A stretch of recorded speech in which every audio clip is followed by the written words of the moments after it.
విజయవాడ లాంటి కార్పొరేషన్లో కూడా 49 స్థానాలు మనం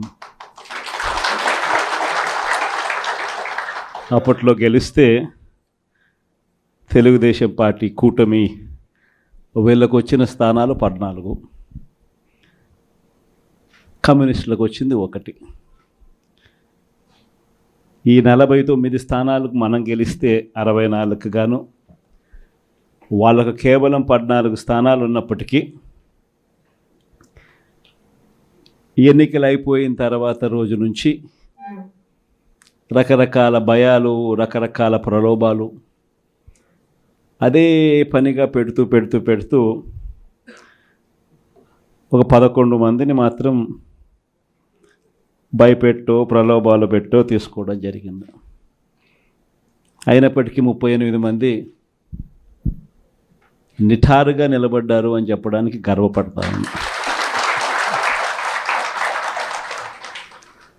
ఎందుకు ఈ మాట చెప్తా ఉన్నాను అని అంటే దానికి కారణం కూడా ఒకటే. ఇన్ఫ్యాక్ట్ ఏ కార్పొరేషన్ చూసుకున్నా, ఏ మున్సిపాలిటీ చూసుకున్నా, రాష్ట్రంలో ఉన్న ఏ జెడ్పీటీసీ పరిధిలో ఉన్న ఏ మండలం తీసుకున్నా, అటు ఎంపీపీలైనా కానీ, అటు జెడ్పీటీసీలైనా కానీ, సర్పంచ్లైనా కూడా, ఏది తీసుకున్నా కూడా ఎన్నికలు అయిపోయిన తర్వాత 3 సంవత్సరాల తర్వాత లోకల్ బాడీ ఎన్నికలు జరిగితే అటువంటి ఎన్నికల్లో ఈ రకమైన రిజల్ట్స్తో రాష్ట్రమంతా క్లీన్ స్వీప్ చేసిన పరిస్థితి వైఎస్ఆర్సీపీ ప్రభుత్వం, మన ప్రభుత్వం. అంటే ప్రజల్లో ఏ రోజైనా కూడా తలెత్తుకొని పోగలిగాం. ప్రజలకు ఎన్నికల మేనిఫెస్టో అని చెప్పి ఏదైతే ఎన్నికల వేళ మనం ఏదైతే ఇచ్చామో, చూపించామో, ఏదైతే చూపించి మనం ఓట్లు అడిగామో, ఆ ఎన్నికల మేనిఫెస్టోలో 99% హామీలను నెరవేర్చి ప్రతి నెల ఏ పథకం అమలు చేస్తూ ఉన్నామో బడ్జెట్ ప్రవేశపెట్టే రోజే సంక్షేమానికి సంబంధించిన క్యాలెండర్ కూడా రిలీజ్ చేస్తూ, ఇదిగో ఈ నెల ఈ పథకం, ఇదిగో ఈ నెల ఈ పథకం, ఇదిగో ఈ నెల ఈ పథకం అంటూ క్రమం తప్పకుండా ప్రతి సంవత్సరం ఎక్కడా కూడా ప్రజలకు నష్టం జరగకుండా, ఇబ్బందులు పడకుండా, క్రమం తప్పకుండా ఇచ్చిన ప్రభుత్వం ఏదైనా ఉంది అని అంటే అది దేశ చరిత్రలో ఒక వైఎస్ఆర్సీపీ ప్రభుత్వం మాత్రమే అని చెప్తాను. వైఎస్ఆర్సీపీ అన్న పార్టీ నిజంగా ఒక విలువల కోసం నిలబడిన పార్టీ. నా దగ్గర నుంచి మొదలెడితే ప్రతి కార్యకర్త కూడా, ప్రతి గ్రామ స్థాయిలో ఉన్న కార్యకర్త కూడా కాలర్ ఎగిరేసుకొని ఇది నా పార్టీ అని చెప్పి గర్వంగా చెప్పుకునే, వాళ్ళకి ఏదైతే మనం చెప్పామో అది చేసి చూపించిన తర్వాతనే మనం ఓట్లు అడిగి గెలిచాము. కాబట్టి ప్రజల దగ్గర ఏ రోజు మన విలువ తగ్గల. కానీ ఎన్నికలైన 9 నెలలు కూడా తిరక్క మునిపే ఈరోజు ఏ తెలుగుదేశం పార్టీ కార్యకర్త కూడా గడప గడప అంటూ ప్రజల ఇళ్లకు వెళ్ళే పరిస్థితి ఏ ఒక్కరికి కూడా లేదు, ఎమ్మెల్యే దగ్గర నుంచి కార్యకర్త దాకా. కారణం, ఏ గడపకు వెళ్ళినా కూడా వీళ్ళు ఎన్నికలకు ముందు ఇచ్చిన వీళ్ళ మేనిఫెస్టో సూపర్ 6లు, సూపర్ 7లు ప్రజలు వీళ్ళకి ఇలా చూపించి, ఆ ఇంట్లో నుంచి ఒక చిన్న పిల్లాడు బయటకు వస్తాడు, నా 15,000 ఏమైంది అని అడుగుతాడు. ఆ ఇంట్లో నుంచి 2 పిల్లలున్నా, 3 పిల్లలున్నా ప్రతి పిల్లాడు బయటకు వచ్చి ఆ తెలుగుదేశం పార్టీ ఇంటికి వచ్చిన తెలుగుదేశం పార్టీ నాయకుడిని, కార్యకర్తను ఆ పిల్లాడు కూడా ప్రశ్నిస్తాడు, నా 15,000 ఏమైంది అని. వీళ్ళింటికి పోయినప్పుడు ఆ పిల్లల తల్లులు ప్రశ్నిస్తారు, నా 18,000 ఏమైంది అని చెప్పి. 50 ఏళ్ళు నిండిన వాళ్ళు వచ్చి ప్రశ్నిస్తారు, నాకు 50 ఏళ్ళకే పెన్షన్ ఇస్తానన్నా నా 48,000 ఏమైంది అని చెప్పి. అదే ఇంట్లో 20 ఏళ్ళ పిల్లోడు, ఆ పిల్లాడు వచ్చి ప్రశ్నిస్తాడు, నాకు నెలలైనా 3,000 ఇస్తానన్నా 36,000 ఏమైంది, నా 36,000 ఏమైంది అని. అదే ఇంట్లో బహుశా విజయవాడలో కొంచెం రైతులు తక్కువేమో కానీ కొంచెం గ్రామీణ ప్రాంతాలకు పోతే రైతులు కూడా కండువా వేసుకొని వచ్చే ప్రతి రైతు కూడా నా 20,000 సంగతి ఏమైంది అని అడుగుతాడు. ఇలా ఏ ఇంటికి వెళ్ళినా కూడా తెలుగుదేశం పార్టీ నాయకులకు కానీ కార్యకర్తలకు కానీ ప్రజలకు సమాధానం చెప్పుకోలేని పరిస్థితుల్లో వాళ్ళు ఉన్నారు. ఎన్నికలప్పుడు ఏదైతే మాట చెప్పాడో ఆ రోజేమో మేము చెయ్యకపోతే మా కాలర్ పట్టుకోండి అని అన్నాడు. మరి ఈరోజు ప్రజలు కాలర్ పట్టుకుంటారేమో అని చెప్పి భయపడి రెడ్ బుక్ రాజ్యాంగం నడుపుతూ ఉన్నారు.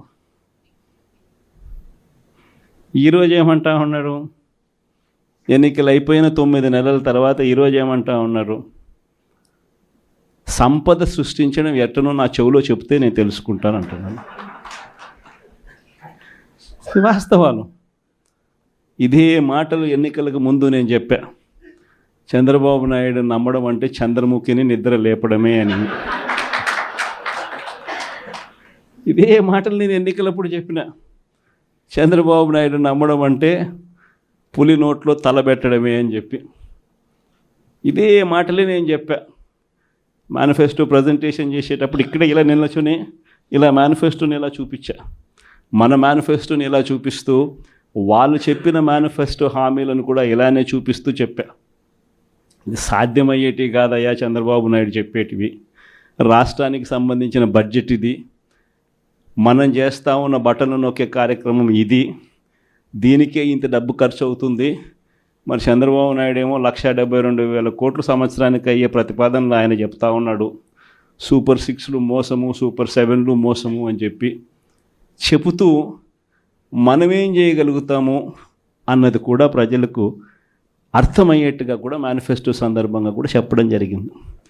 ఈ రోజుకి కూడా నేను చెప్తా ఉన్నా, ఓడిపోయాం పర్వాలా, ప్రతిపక్షంలో కూర్చొని ఉండం అది పర్వాలా, మళ్ళీ రీలు వెనక్కి తిరిగి మళ్ళీ అదే రోజుకు మళ్ళీ తిరిగి వెళ్ళి కనీసం ఇలా జరుగుతుందని తెలుసు కదా ఇప్పుడు ఎలా చెప్తావు అని చెప్తే మళ్ళీ ఆ రోజు వచ్చినప్పుడు ఇదే విధంగానే మళ్ళీ చెప్తా. ఎందుకనంటే రాజకీయాలలో విలువలు, విశ్వసనీయత అన్న పదానికి అర్థం అదే. ఎన్నికలు ఎప్పుడొచ్చినా కూడా అదే విలువలు, అదే విశ్వసనీయత అన్న ఒకే ఒక్క పదం మీద మళ్ళీ వైఎస్ఆర్సీపీ మళ్ళీ అఖండ మెజారిటీతో మళ్ళీ గవర్నమెంట్. కానీ ఈసారి ఫామ్ చేసినప్పుడు మాత్రం ప్రజలకు చంద్రబాబు నాయుడు నైజం పూర్తిగా అర్థమైపోతుంది. కాబట్టి మనల్ని మళ్ళీ 30 ఏళ్ళు అక్కడే కూర్చోబెట్టే విధంగా కూడా ప్రజలు ఖచ్చితంగా అడుగులు వేస్తారన్న నమ్మకం నాకుంది. ఎందుకంటే ఈరోజు ఒకవైపున ఇచ్చిన హామీలన్నీ కూడా పక్కకి వెళ్ళిపోవడం అన్నది ఒక ఆస్పెక్ట్ అయితే, రెండో ఆస్పెక్ట్ ఏమిటి అని అంటే ప్రతి వ్యవస్థ నిర్వీర్యం అయిపోయింది. కేవలం చంద్రబాబు నాయుడు గారి ప్రభుత్వం రాక మునుపు మన ప్రభుత్వం ఉండేది. మళ్ళీ మన ప్రభుత్వంలో ఎలా ప్రతిదీ కూడా ఎలా పగడ్బందీగా ఎలా జరిగింది, చంద్రబాబు నాయుడు ఎందుకు చేయలేకపోతున్నాడు, ఈ చర్చ ప్రతి ఇంట్లోనూ కూడా జరుగుతూ ఉంది. ప్రతి పథకము కూడా ట్రాన్స్పరెంట్గా, పారదర్శకంగా ప్రతి ఇంటికి చేర్చే పరిస్థితి నుంచి ఈరోజు అన్ని కొలాప్స్. కేవలం 9 నెలలు. ఒకవైపున వ్యవస్థలన్నీ కొలాప్స్, మరోవైపున ఏది చూసినా స్కామే. ఏ గ్రామంలో చూసినా బెల్ట్ షాపులు. ఎమ్మెల్యే దగ్గరుండి ఆక్షన్ పాడిస్తూ ఉన్నాడు. 2 లక్షల 3 లక్షల నీ ఇష్టం. ఆ 2 లక్షలు కట్టడానికి పోలీసులు సపోర్ట్ చేస్తారు, దగ్గరుండి మద్యం అమ్మేట్టుగా. ఎంఆర్పి రేటుకు వాళ్ళు కొనుక్కుంటారు, ఎంఆర్పి రేటు ప్లస్ వీళ్ళ ప్రాఫిట్ వేసుకొని వాళ్ళు అమ్ముతారు. ఏ గ్రామంలో చూసినా కూడా, ఏ బంకులో కూడా ఈరోజు మద్యమే కనిపిస్తూ ఉంది. మొట్టమొదటిసారిగా గవర్నమెంట్ నడుపుతా ఉన్న మద్యం షాపులను తీసేసి ప్రైవేట్ వాళ్ళని తీసుకొచ్చేసినారు. ఇసుక ఎక్కడ పడితే అక్కడ డబల్ ద రేటుకి అమ్ముతూ ఉన్నారు. ప్రతి నియోజకవర్గంలోని పేకాట క్లబ్బులు ఎక్కడ పడితే అక్కడ కనిపిస్తూ ఉన్నాయి. ప్రతి నియోజకవర్గంలో ఏ పని జరగాలన్నా కూడా, ఫ్యాక్టరీ నడపాలన్నా, ఆ నియోజకవర్గంలో మైన్ ఒకవేళ చేస్తూ ఉంటే చేసుకోవాలన్నా, ఏదైనా కూడా నాకింత నీకింత అని ఎమ్మెల్యే దగ్గర నుంచి మొదలైతే చంద్రబాబు నాయుడు దాకా పంచుకోవడాలి. ఇవన్నీ కూడా ఏ స్థాయిలో జరుగుతూ ఉన్నాయనంటే, నిజంగా ఈరోజు వైఎస్ఆర్సీపీ పార్టీ కానీ, వైఎస్ఆర్సీపీ ఎమ్మెల్యేలు కానీ ఈరోజు నిజంగా చాలా మంచోళ్ళ కింద కనిపిస్తూ ఉన్నారు ప్రజలకు. ఆ స్థాయిలో కేవలం 9 నెలల కాలంలోనే ఇంత దారుణంగా పడిపోయినాయి. ఇవన్నీ కూడా ఎందుకు నేను చెప్తా ఉన్నాను అని అంటే, ఈరోజు కష్టాలు అనేటివి వస్తాయి. ప్రతిపక్షంలో ఉన్నప్పుడు, రాజకీయాలలో మరీ ముఖ్యంగా ఉన్నప్పుడు ప్రతి ఒక్కరూ కూడా ఒక్కటే గుర్తుపెట్టుకోవాలి, కష్టం రానిదే సుఖం రాదు. ప్రతి మనిషి జీవితంలో కూడా కష్టాలు సుఖాలు అనేది పార్ట్ అండ్ పార్సల్. ప్రతిపక్షంలో ఉన్నప్పుడు మన కష్టాలు కనిపిస్తాయి, కానీ ఆ ప్రతిపక్షంలో ఉన్నప్పుడు ఆ కష్టాలలో వచ్చినప్పుడు మనం ఆ కష్టాలను ఎలా ఎదుర్కొంటాం అన్నది మనల్ని లీడర్లు చేస్తాయి. కష్టం వచ్చినప్పుడు మన క్యారెక్టర్ను మనం అమ్మేసుకుంటే, మన వ్యక్తిత్వాన్ని మనం అమ్మేసుకుంటే, ఒక్కసారి బాటిల్లో ఉన్న నీళ్ళు బాటిల్లో ఉంటే బాటిల్లో నీళ్ళు తాగుతాం. బాటిల్లో ఉన్న నీళ్ళు ఒక్కసారి ఇలా పడేసినామనంటే భూమిలోకి పడిపోతాయి, మళ్ళీ ఏరుకోలేం. క్యారెక్టర్ కూడా అలాంటిదే. ఒక్కసారి విడిచిపెట్టేసినాము అని అంటే మళ్ళీ దాన్ని ఏరుకోలేం. ప్రజల్లో చులకనవుతాం, ప్రజల్లో పలచనవుతాం. ఇది ప్రతి ఒక్కరూ కూడా గుర్తుపెట్టుకోండి. కష్టాలు అన్నటివి ఎల్లకాలం ఉండవు. ఎవరికి ఏ కష్టం వచ్చినా కూడా నా కథ గుర్తు తెచ్చుకోండి. 16 నెలలు నన్ను జైల్లో పెట్టినారు. నా మీద కేసులు వేసింది కూడా మళ్ళీ ఎవరో కాదు, అటు కాంగ్రెస్ ఇటు తెలుగుదేశమే. నా పిటిషన్లో ఎవరు పిటిషనర్స్ అంటే అటు కాంగ్రెస్ ఎమ్మెల్యేలు, ఇటు తెలుగుదేశం పార్టీకి సంబంధించిన నాయకులు.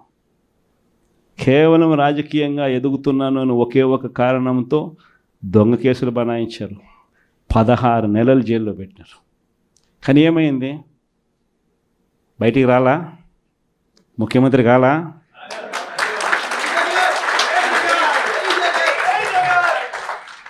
ప్రతి ఒక్కరు ఇది గుర్తుపెట్టుకోండి. ఎవరికైనా ఇంతే. మహా చేస్తే వీళ్ళు ఏం చేయగలుగుతారు? దొంగ కేసులు పెడతారు, కాదండంలా బెదిరిస్తారు, కాదండంలా మహా అయితే 3 నెలలు లోపల వేస్తారు, అది కాదండంలా. కానీ ఏం చేస్తారు? 3 నెలల తర్వాత మళ్ళా వస్తాం, రెట్టించిన ఉత్సాహంతో మళ్ళా పనిచేస్తాం. ఎవరెవరైతే మిమ్మల్ని జైల్లో పెట్టే కార్యక్రమం ఎవరెవరైతే చేస్తారో, మంచి చేసిన వాళ్ళని గుర్తుపెట్టుకోండి, చెడు చేసిన వాడిని గుర్తుపెట్టుకోండి. ఇద్దరిని గుర్తుపెట్టుకోమని చెప్తాను. ఊరికే చూస్తూ ఊరుకోం. వైఎస్ఆర్ కాంగ్రెస్ పార్టీ బ్రతుకుతుంది.